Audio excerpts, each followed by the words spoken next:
যখন তোমাদের মধ্যে দুনিয়ার মহাব্বত ঢুকে যাবে, তোমরা দুনিয়ার মহাব্বতকে তোমাদের কলিজার মধ্যে, তোমাদের অন্তরের মধ্যে ঢুকিয়ে নিবে, তোমাদের কলিজার মধ্যে দুনিয়ার মহাব্বত ঢুকাবে, ঠিক তখন অন্য জাতি তোমাদের বিরুদ্ধে ঐক্যবদ্ধ হবে।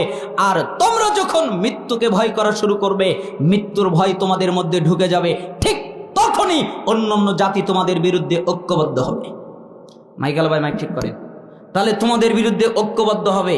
এই জন্য সাওবান রাদিয়াল্লাহু আনহু এই কথা বললেন, কিয়ামতের পূর্বে যতগুলো ফিতনা হবে, সমস্ত ফিতনার একটা জরুরি ভয়ঙ্কর ফিতনা হলো সমস্ত জাতি মুসলমানদের বিরুদ্ধে ঐক্যবদ্ধ হবে।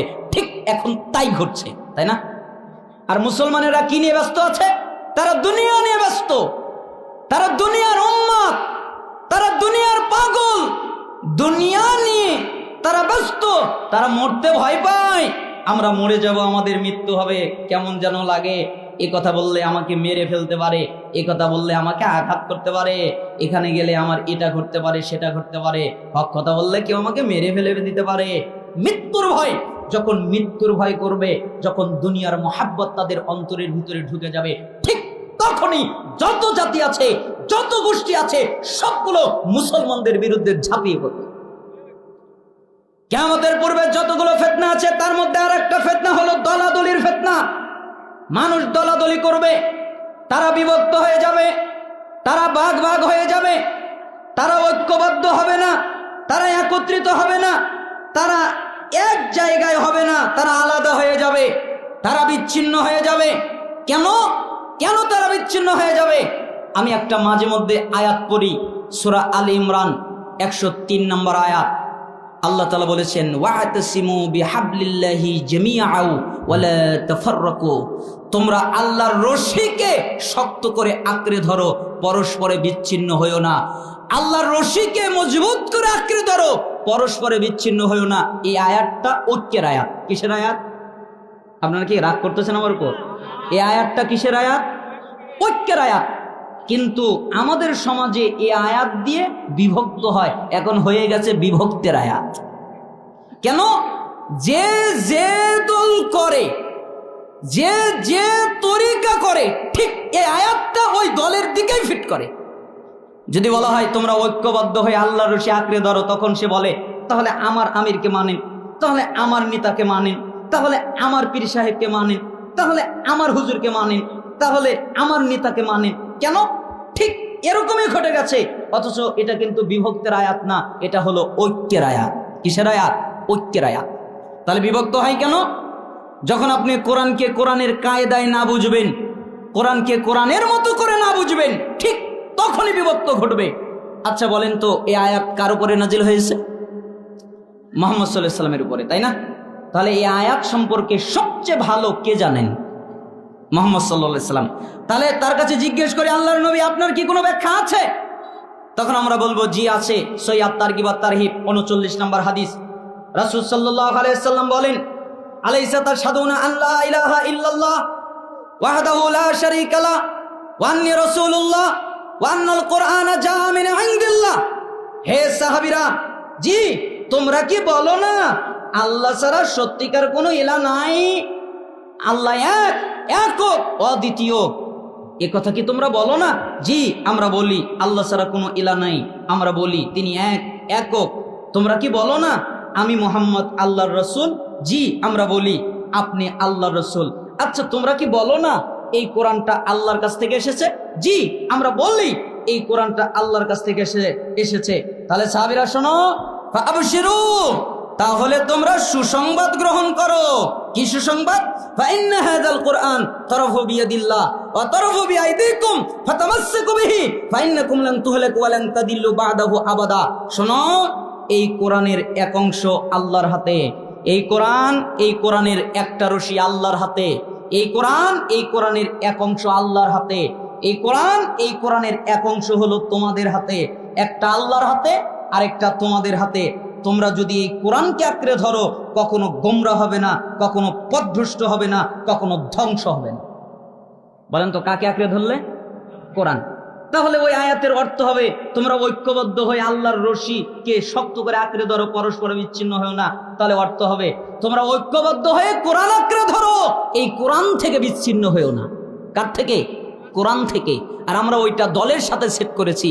তাই কিয়ামতের পূর্বে যতগুলো ফিতনা ঘটবে তার মধ্যে একটা ভয়ঙ্কর ফিতনা হলো দলাদলির ফিতনা। মানুষ দলাদলি করবে, যে যে দল করে সে সেই দলকেই উত্তম মনে করবে। ইরবাজ ইবনে সারিয়া রাদিয়াল্লাহু আনহু তিনি বলেন, ওয়াদানা রাসূলুল্লাহ সাল্লাল্লাহু আলাইহি ওয়াসাল্লাম মাওঈদাতান ওয়াজিলাত মিনহাল কুলুব ওয়া যারাফাত মিনহাল উয়ুন ফাকুলনা ইয়া রাসূলুল্লাহ কান্নাহা মাওঈদাতু মুআদ্দাইন ফাআউসিনা।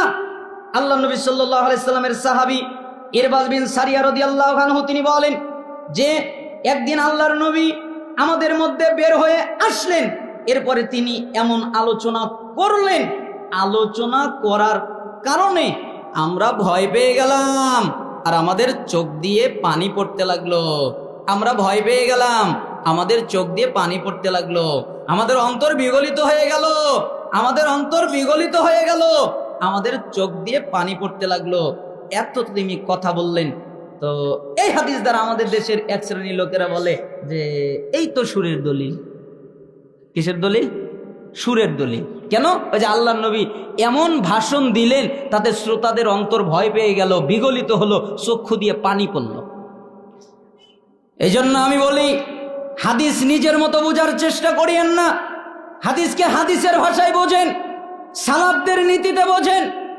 সালাফরা বলতেন এই হাদিস ইঙ্গিত দেয় যে আল্লাহর নবী আর বেশি দিন বাঁচবে না। বলেন তো এই হাদিস কি ইঙ্গিত দেয়? আল্লাহর নবী আর বেশি দিন বাঁচবেন না। কোন সাহাবী যদি শোনে আল্লাহর নবী আর বেশি দিন বাঁচবেন না, কাঁদবেন না হাসবেন? কেন? পরের কথাই ওই সাহাবীদের প্রশ্নই তার জবাব। আল্লাহর নবী, জি মনে হচ্ছে এটা শেষ উপদেশ, আপনি হয় আর বেশি দিন বাঁচবেন না, এটা মনে হয় শেষ উপদেশ, তাহলে আমাদের নসিহত করেন, তাহলে আমাদের ওসিয়ত করেন। তখন মুহাম্মদ সাল্লাল্লাহু আলাইহি ওয়াসাল্লাম বললেন, ও সিকুম বিতাকওয়াল্লাহ, আমি তোমাদেরকে আল্লাহকে ভয় করার উপদেশ দিচ্ছি। কাকে ভয় করার উপদেশ? আল্লাহকে। কেন এই কথা বললেন? তিনি তো অন্য কথা বলতে পারতেন, তিনি অন্য কথা বলতে পারতেন, অন্য আমলের কথা বলতে পারতেন, কিন্তু তিনি তা না করে আল্লাহকে ভয় করার কথা বললেন। কারণ জানে একটা মানুষ যদি আল্লাহকে ভয় করে তাহলে তার দ্বারা জুলুম হতে পারে না, সে সুদ খেতে পারে না, সে ঘুষ খেতে পারে না, সে নিষেধাজ্ঞ দ্রব্য পান করতে পারে না, আরো যত পাপ আছে এগুলো করতে পারে না। কেন? সে আল্লাহকে ভয় করে। তাই আল্লাহর নবী বললেন আল্লাহকে ভয় কর।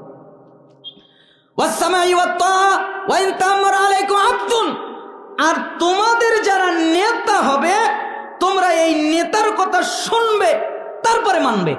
বলেন তো কি বললেন? শুনবে তারপরে মানবে। আর আমাদের দেশে হয় উল্টা, নেতা বলে এই ওকে ধর, ঠিক তাই দৌড় দেয়, ওকে একবারে ফাতা ফাতা করে ফেলে। নেতা বলে ওই বাড়ি ধর, তাই করে। আমির বলে ওকে ধর, তাই করে। তার আমির, তার নেতা তাকে যা বলে সে তাই করে। অথচ রাসূল সাল্লাল্লাহু আলাইহি সাল্লাম উল্টা বললেন, তিনি বললেন আগে শুনবে, নেতার কথা আগে শুনবে, আমিরের কথা আগে শুনবে, শাসকের কথা আগে শুনবে, হুজুরের কথা আগে শুনবে, মুফতির কথা আগে শুনবে, প্রত্যেকের কথা আগে শুনবে। যদি দেখো কথা ঠিক তারপরে মানবে, যদি দেখো কথা ব্যাঠিক তাহলে মানার আর দরকার নাই। কথা ঠিক থাকলে মানবে, এজন্য আগে কথা শুনবে তারপরে মানতে হবে। যদি তোমাদের একজন কৃতদাস নেতৃত্ব দেয় তাও তার কথা শুনে মানতে হবে। আর শুনে রাখো, তোমরা যারা আমার পরে জীবিত থাকবে, আমার পরে বেঁচে থাকবে, আমি আর বেশি দিন বাঁচবো না, আমি তোমাদের মধ্য থেকে চলে যাব, আমি বিদায় নিব। তোমরা যারা আমার পরে বেঁচে থাকবে তারা দেখতে পাবে অনেক মতভেদ, একজনের সাথে আর একজনের কোনো মিল নেই, একজনের সাথে আর একজনের মতভেদ হয়ে গেছে, দলাদলি করেছে, তাদের ঐক্য নেই, ঐক্য জোট নেই, তারা বিভক্ত হয়ে গেছে। ওই সময়ে তোমাদের কর্তব্য হলো আমার সুন্নাত আর আমার খোলাফায়ে রাশেদিনের সুন্নাতকে শক্ত করে আঁকড়ে ধরবে। আদ্দু আলাইহা বিন নাওয়াজিজ, মারির দাঁত দিয়ে কামড়ে শক্ত করে আমলের মাধ্যমে সুন্নাহকে বাঁচিয়ে রাখবে, বাস্তবায়ন করবে। তোমরা মনে রাখো ইখতিলাফ ঘটবে, আর ইখতিলাফের সময় আমার সুন্নাতের দিকে আসতে হবে। কার সুন্নাতের দিকে? রাসূলের। যখন দেখবেন এই হুজুর এক কথা বলে, ওই হুজুর এক কথা বলে, এর কথা একরকম, ওর কথা আরেক রকম। তখন কার দিকে ফিরে যেতে হবে? মুহাম্মদ সাল্লাল্লাহু আলাইহি সাল্লামের দিকে এবং তার খোলাফায়ে রাশিদিনের দিকে। তার মানে ইখতিলাফ এটা কিয়ামতের পূর্বের একটা ফিতনা, ভয়ঙ্কর একটা ফিতনা, এটা ঘটবে।